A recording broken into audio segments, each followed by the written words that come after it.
A pandemia do coronavírus e a crise econômica decorrente dela resultaram em um acúmulo de perdas para empresários de todo o mundo.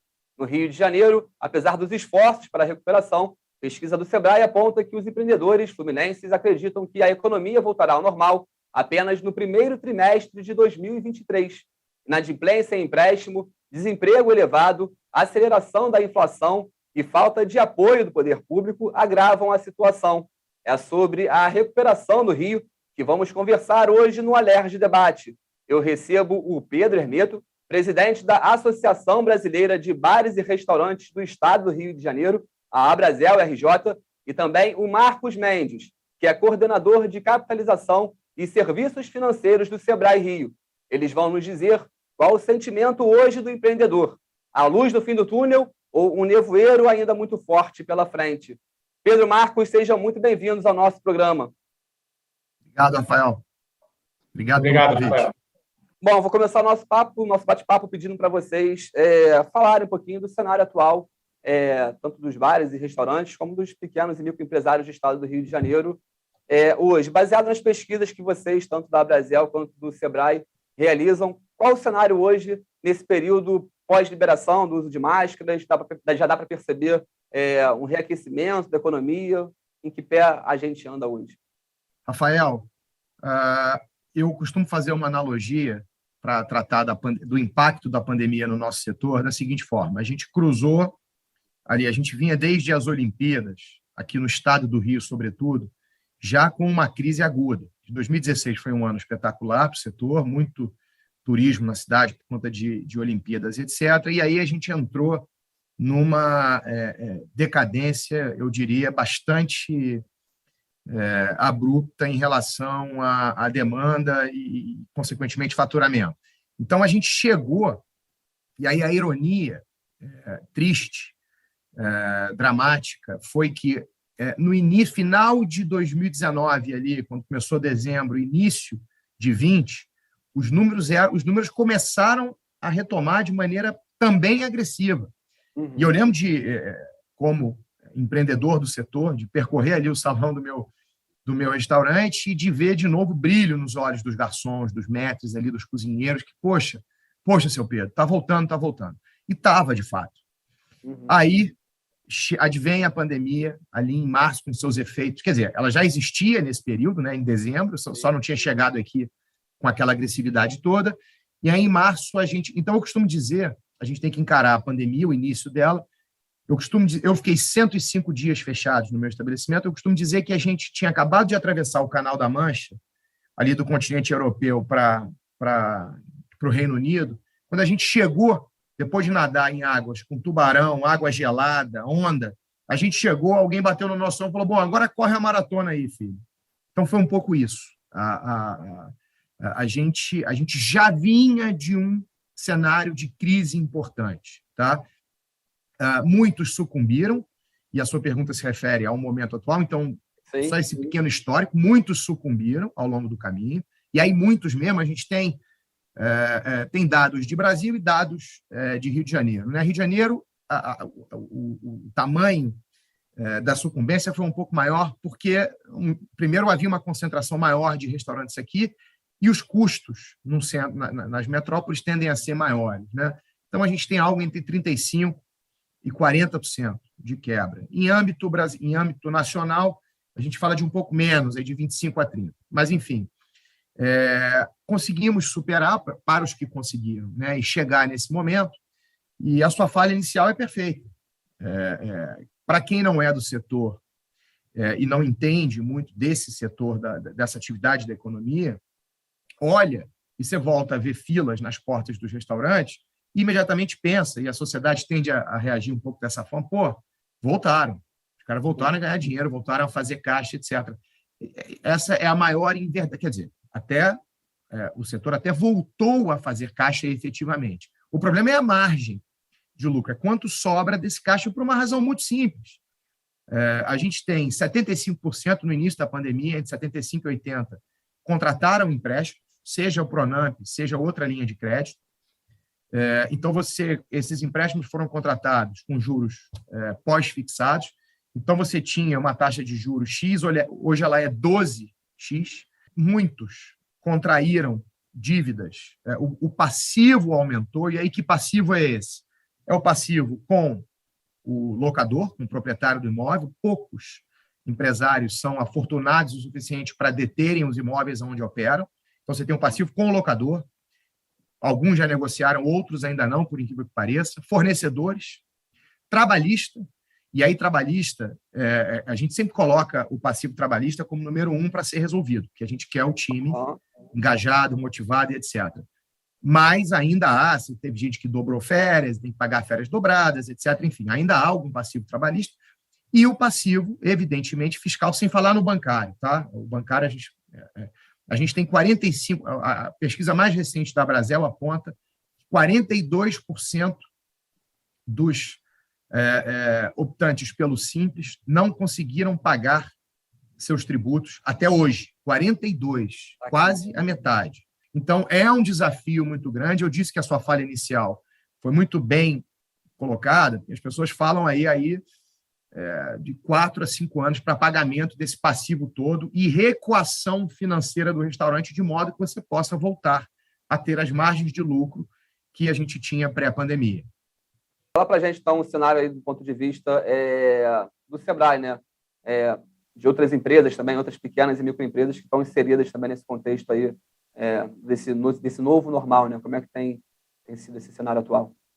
Na verdade, o Pedro foi muito feliz relatando o histórico de todo o início da pandemia, de como as empresas, né, voltadas aí para o mercado de alimentos e bebidas sobreviveram ou não durante esse período. E falando especificamente da nossa pesquisa aqui no estado do Rio de Janeiro, os empreendedores fluminenses acreditam que a economia voltará somente no primeiro trimestre de 2023. Essa percepção dos empreendedores está vinculada ao momento atual das micro e pequenas empresas e também dos microempreendedores individuais. Ainda mais no setor de alimentos, a gente tem inúmeros microempreendedores individuais. Neste momento, 74% dos pequenos negócios alegam diminuição de faturamento. A economia está tentando voltar à sua normalidade. O mercado está aberto, os shoppings, os bares e restaurantes. Contudo, ainda pode ser muito perigoso a gente afirmar que estamos num novo normal. Ainda tem muita coisa ainda para acontecer. Neste momento, 74% dos negócios alegam diminuição do faturamento, 11% conseguiram aumentar o rendimento da empresa e 10% mantiveram o negócio atual. O que a gente tem como percebido, Rafael, é uma inflação, né, um aumento contínuo e generalizado dos preços, afetando diretamente as famílias mais pobres, o que aprofunda a desigualdade social. Isso impacta no poder de compra das famílias. Então, qual é a relação que a gente tem disso com os empreendimentos? É uma demanda menor, né? Uma possibilidade de consumo cada vez menor. Então, a possibilidade que a empresa tem é redimensionar o seu negócio, é reformular a sua estratégia, o seu plano de negócios, de acordo com essa nova realidade. Muito pé no chão, atrelado ao mercado, à observação. O Pedro foi muito feliz com relação ao Pronamp, né? Lá no início, o governo soltou essa linha 2% mais Selic. Hoje a Selic está em 10,75%, a tendência é que ela finalize o ano em 12%. Então, isso aumentou muito significativamente o nível de endividamento das micro e pequenas empresas, que hoje já não tem mais caixa suficiente para honrar com seus pagamentos, com seus compromissos. Então, assim, os efeitos econômicos da pandemia atingiram em cheio os pequenos negócios, né? Os que possuíam controles financeiros, plano de conta, indicador e uma reserva de emergência, né, que poucos possuem, infelizmente, no mundo empresarial. Essa reserva de emergência é muito boa, é muito suficiente para que, de fato, momentos como de crise, momentos com baixo faturamento, a gente possa aí ajudar na questão do capital de giro das empresas. Então, essas empresas tiveram a possibilidade de redirecionar o seu empreendimento, migraram para uma plataforma digital, um aplicativo de vendas, um aplicativo de delivery e deram um ponto-chave de continuidade à sua empresa. Agora, as empresas que já estavam com nível de endividamento, uma dificuldade financeira enorme, a pandemia só acelerou sua insolvência e seu inadimplemento, ou seja, muitas empresas sucumbiram ao longo desse processo, infelizmente. Vocês falam agora sobre esse novo cenário, essa nova forma também que algumas empresas adquiriram de empreender, né? E a pandemia ela trouxe alguns aprendizados na forma de gerir o negócio, né? Seja pela adaptação ao modo de trabalho dividido entre presencial e online, e a gente aqui é um exemplo disso, né? A gente está nesse encontro virtual. E os restaurantes também tiveram um grande aumento de delivery, o e-commerce cresceu bastante também, em larga escala durante a pandemia. Essas são tendências que vieram para ficar, na opinião de vocês? Sem sombra de dúvida, Rafael. A gente tem alguns aprendizados. Deixa eu só pedir a sua permissão Claro. para fazer a vantagem da gente fazer um bate-bola desse com alguém do setor, como o Marcos do Sebrae, é boa porque um puxa o outro. Posso só fazer uns complementos ao que ele... Só para dar uma ideia, porque ele tocou em pontos aqui. Primeiro, ele me deixou quase sem fala mais, porque ele já abordou tudo. Mas ele tocou em alguns pontos aqui, que eu acho importante. Ele falou da questão do microempresário e me passou isso. Só para vocês terem uma noção, eu não sei se o pessoal sabe disso, Marcos, eu sempre acho importante dar esse dado. Mas um pouco mais do que 85% dos empresários do setor são microempreendedores. Rafael, vou repetir, mais do que 85% desses, e eu tenho certeza que você não sabia disso, pasme, porque desses, 75% não faturam nem 20 mil por mês. Tá? Então, o que o Marcos coloca, o impacto, olha só a agressividade social desse problema. O impacto disso na vida dessa gigantesca comunidade, disso que eu digo da pandemia e da crise por ela gerada, nessa gigantesca comunidade, é enorme, porque eu vou te explicar. Os empregados tiveram o benefício emergencial. Começou lá com a medida provisória, depois foi transformado em lei. O microempresário que tem uma hamburgueria, uma pizzaria, e que ele trabalha lá com a mulher, com a filha, esse cara não teve ajuda. Ele teve um Pronamp, que agora botou a corda no pescoço dele com esse incremento de juros de maneira desenfreada.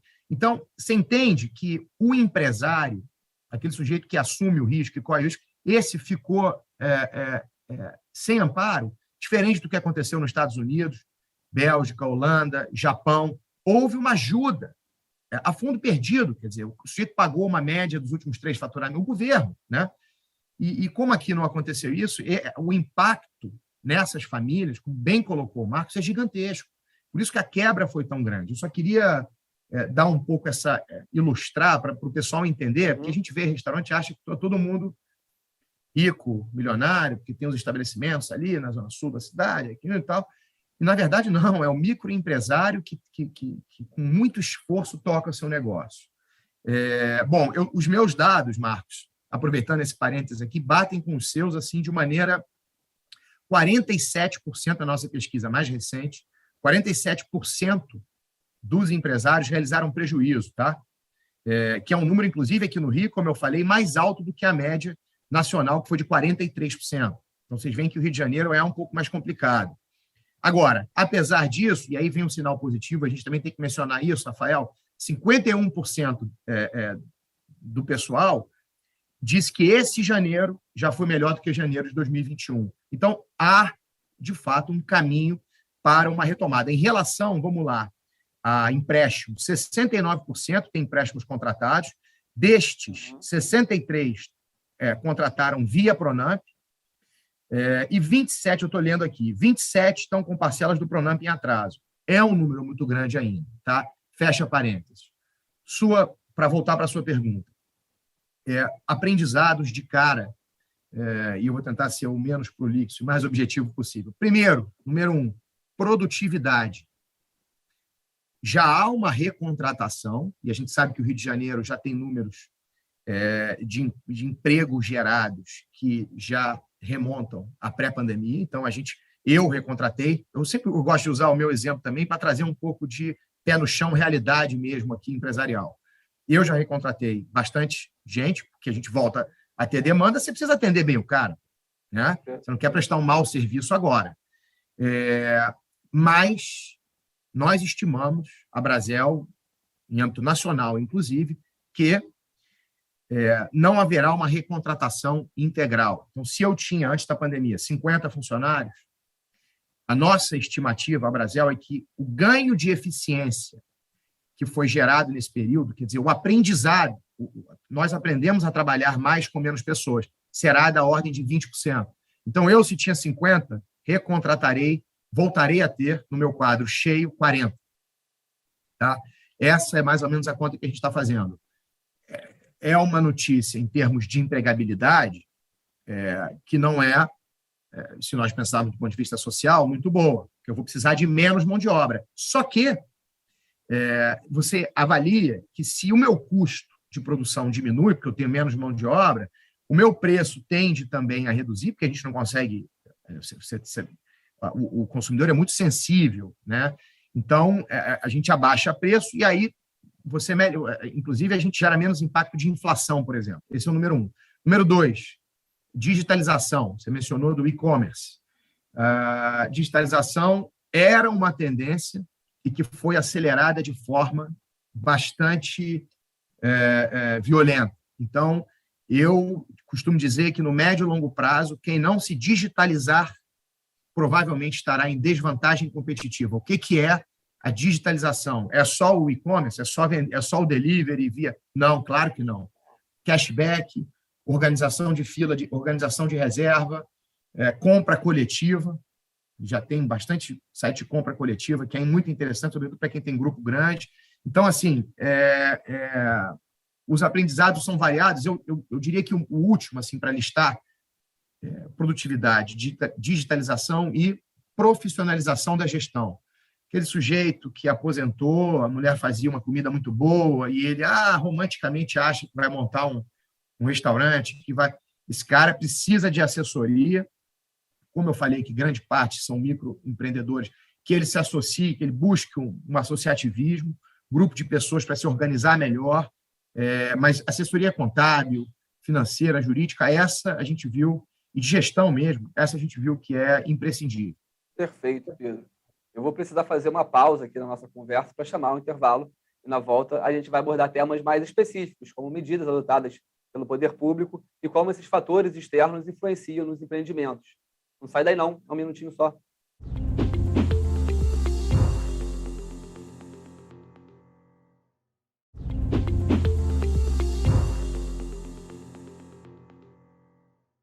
O Alerj Debate está de volta. O assunto em pauta é a recuperação da economia do Rio de Janeiro, nesse período pós-liberação no uso de máscaras.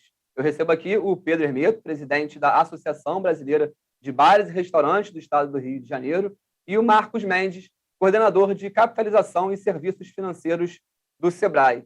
Marcos, eu queria começar esse segundo bloco falando sobre a importância do poder público para os negócios de maneira geral. Esse ano a gente teve prorrogada a inscrição para o Simples Nacional, né? Parece que até 31 de março.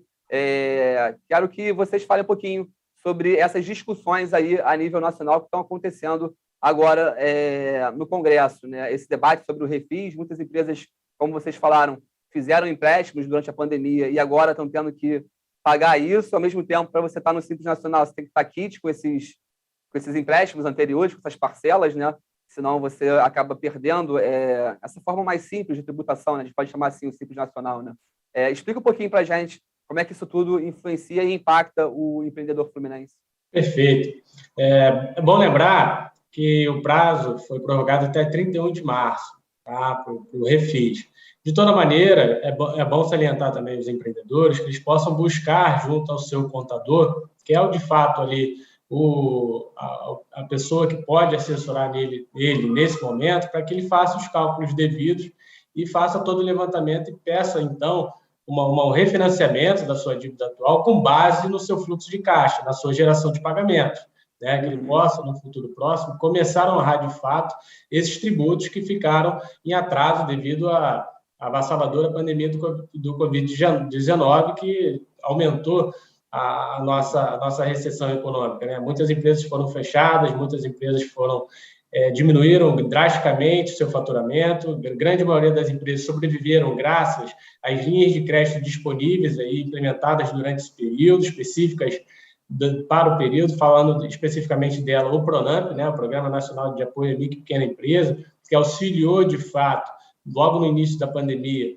as empresas a continuarem com a empregabilidade, com a renda, com manutenção do número de empregados também, que era uma das regras desse sistema, que para que você tomasse, então, essa linha de crédito, você garantisse minimamente a empregabilidade dentro das empresas. Só que agora, como ela estava atrelada à taxa básica de juros, a Selic, isso gerou um problema, né? Aumentou significativamente o número a média do pagamento, né? Ou seja, a cota mensal que você pagava antes de R$100, hoje você está pagando 360, R$300 mensais, só de juros embutido a isso, né? Graças ao quê? A nossa incerteza econômica, a guerra mundial, aumento da energia, aumento do petróleo, aumento dos grãos. Então, isso tudo reverbera negativamente para as micro e pequenas empresas. Por quê? O seu custo vai aumentar. Claro que você teve a digitalização, você acelerou, você ganhou produtividade, mas quando você migra para o mercado digital, como o Pedro falou no bloco anterior, não é só abrir um marketplace, não é só abrir um e-commerce, uma loja virtual. Você precisa de pessoas capacitadas por trás disso para gerar inteligência, para gerar dados, para você conseguir, de fato, atender a demanda do seu cliente, porque o cliente está cada vez mais digital, também está cada vez mais conectado, está antenado às mudanças. Então, assim, para você fazer uma reserva, você precisa totalmente de uma programação por trás, você precisa de um programador. Para você criar um cardápio digital, você precisa de um design. Então, você vai precisar de mão de obra direta ou indireta para conseguir dar sustentabilidade e substância ao seu negócio. Querendo ou não, você vai contratar mão de obra direta ou indiretamente.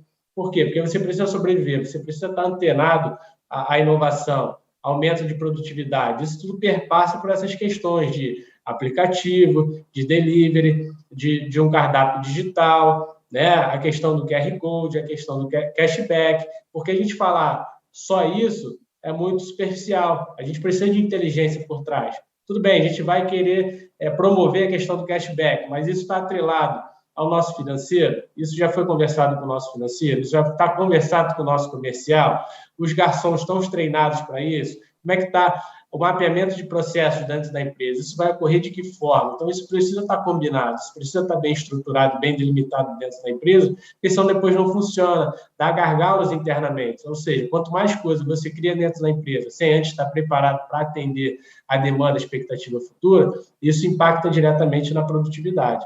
Em vez de você ter ganho de produtividade, você vai ter aumento de gargalos e problemas dentro do seu negócio que podem reverberar negativamente para a sua empresa. Então, voltando ao seu ponto das linhas específicas, o Pronamp ajudou bastante. Só que agora a gente tem aí uma expectativa de ajuda do Congresso Nacional para que venha novamente linhas específicas, linhas emergenciais para garantir emprego, renda e sustentabilidade das micro e pequenas empresas em nosso país.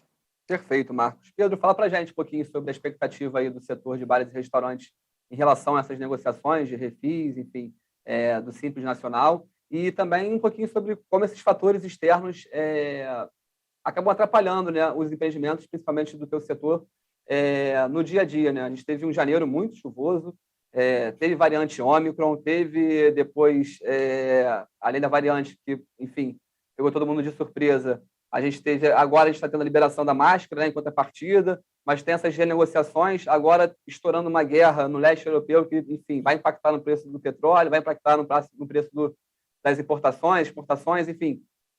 Faz um pouquinho um panorama geral aí desse cenário que, como você falou no início, né, é atravessar o Canal da Mancha, chegar do outro lado e tem que correr uma maratona, né? É aquela sequência da série, né? Quando os surfistas falam, subiu a série, né? Tá vindo uma onda atrás da outra, né? Fala um pouquinho para a gente como é que se prepara para poder driblar esses cenários aí. O desafio é grande, Rafael. A gente tem uma pressão pré-guerra, que é da inflação, que já batia a porta, o preço dos insumos vem aumentando muito, e é curioso, quando eu sento lá com o meu comprador, por exemplo, a gente olhar preço de proteína, tem proteínas cujo preço subiu na semana anterior, muito, aí desceu, aí subiu. Então, você tem uma volatilidade que é complicada para nós trabalharmos. E, como eu falei antes aqui, o consumidor é sensível à transferência de custo dessa forma. Então, você tem que ter muito cuidado, o empresário tem que ser muito comedido no momento do reajuste de preços, porque se ele passar do ponto, isso significa que, se ele não passar do ponto, ele estará diminuindo a margem dele. Então, a margem vai diminuir em função desses fatores. A gente tem uma pressão de inflação. A pressão inicial a que eu me referia era causada pela pandemia, a gente tem agora causada pela guerra, como você falou. E aí os efeitos disso, a gente viu agora o petróleo recentemente, os efeitos disso a gente ainda vai avaliar. De qualquer forma, a gente tem uma notícia positiva. Dia 10 de março, a gente teve a aprovação no Congresso Nacional, a gente teve uma derrubada de um veto presidencial ao projeto de lei complementar número 46, que é o chamado HELP. Esse projeto ele instituía o programa de reescalonamento do pagamento de débitos no âmbito do Simples Nacional. E então agora a gente tem o HELP voltando a entrar em vigor. Isso vai permitir que a gente calcula aí 1,8 milhões de micro e pequenas empresas possam renegociar seus débitos perante o Simples. Eu mencionei para vocês o percentual grande de empresários do setor que estavam em dívida com o Simples. Então, isso é uma notícia alvissareira, isso é muito positivo. A gente tem uma outra proposta, que é a do PERT, que está pronta para entrar na pauta de votação no plenário da Câmara dos Deputados. É o PL, é o Projeto de Lei 4728, de 2020, que é conhecido como Novo Refis, né, que permite os acordos dos entes privados, dos empresários com a Fazenda Pública. A gente espera que isso seja aprovado, que isso vai viabilizar esse passivo fiscal gigantesco que eu mencionei no início da minha fala. E agora, assim, para dar um tom um pouco mais positivo, um pouco mais esperançoso, a demanda retomou mesmo. Isso é um fato. Então, há fila, sim, nos restaurantes. Há já um ímpeto de recontratação, então, também uma nova geração de empregos, como eu falei. O ser humano, eu costumo falar isso do ponto de vista filosófico, ele é pró-aglutinação, né? A gente saiu das cavernas nos tempos idos e a gente se aglomera e mora em centros urbanos. E a atividade de alimentação, da nutrição, ela, por mais que a gente tenha um hábito, e esse hábito aumentou muito, de comer em casa, e é uma tendência que veio para ficar, a gente sabe disso, nós gostamos de ir ao restaurante, né? O barulho do talher batendo, até do copo quebrando, o cheiro, as cores, né? O bate-papo com o garçom, aí você vê lá um vinho na mesa do cara do lado, aí você já aprende um pouco e tal. Essa troca, ela é da essência, me parece, humana, e ela não vai deixar de existir. Então, há também, e isso deve ser dito, nesses 2 anos de pandemia, houve uma repressão muito grande, né, dessa demanda que é pessoal, né, de sair, de celebrar os momentos, enfim, uma conquista que você teve, profissional e etc., isso ficou muito reprimido. Então, há uma tendência agora de que isso seja despertado com um pouco mais de vigor. Então, é isso. Acho que termos cuidado nesse percurso. O desafio, como você colocou na sua fala inicial, não acabou. Pelo contrário, a gente tem um longo e tortuoso caminho pela frente, mas eu acho que a mensagem ela pode ser de esperança na medida em que a humanidade continuará se alimentando fora do lar enquanto ela existir. Antes de encerrar nosso programa, eu queria que vocês falassem mais uma vez, voltar com você, Marcos, sobre expectativas aí para esse futuro, né? Realmente, vocês acreditam que só a partir de 2023 que a gente vai ter uma volta plena da economia funcionando? E qual a mensagem que vocês deixam também para quem está assistindo a gente em relação a esse futuro, né? Preciso ter resiliência para aguentar a jornada, né? Rafael, a mensagem é de esperança, de resiliência, continuarmos firmes no nosso propósito, no nosso sonho, como empreendedor, como gerador de emprego e renda no nosso país. As micro e pequenas empresas geram mais de 90% de emprego e renda, então isso é fantástico. Os números demonstram isso historicamente. Então, a gente deve continuar aí com a nossa ideia, com o nosso propósito de negócio, antenado às novidades, à inovação, antenado ao mercado, às tendências também que são voltadas aí para o setor, isso é importante.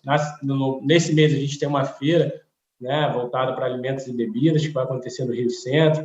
A gente precisa acompanhar, precisa ver as tendências de mercado, precisa olhar para esse mercado tão altamente competitivo e sensível a preço, como foi falado aqui pelo Pedro.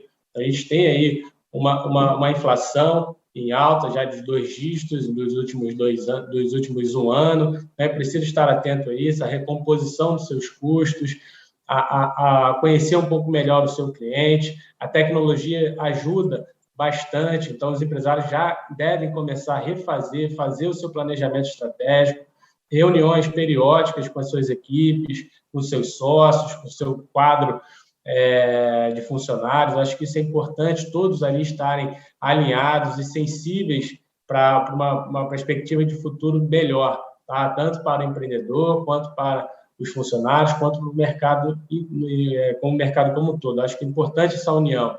Como o Pedro falou, a população gosta de comemorar, gosta de estar junto, gosta de estar presente, então isso é um fator positivo para o mercado, entende? Então, assim, a gente vê aí essa possibilidade da retomada da nossa economia. Acho que o estado do Rio de Janeiro como um todo vem ganhando aí destaque no cenário nacional, acaba de referenciar sua dívida também junto ao governo federal, então isso vai ajudar a propensão marginal da nossa economia estadual, falando propriamente dito, a melhorar.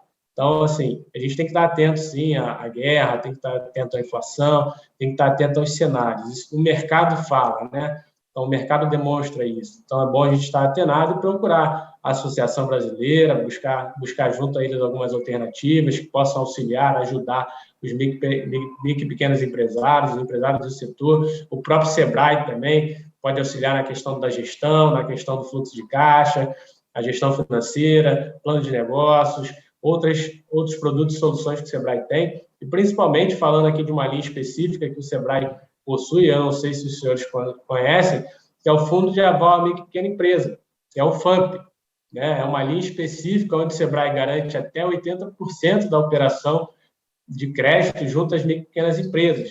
Aqui no estado do Rio de Janeiro operam a Caixa Econômica, a AG Rio, o Banco Original e o Cicobi, que é uma cooperativa de crédito. Então, o que também causou impacto às micro e pequenas empresas durante o período de pandemia e também nesse momento é a falta de garantias ao tomar o crédito, né?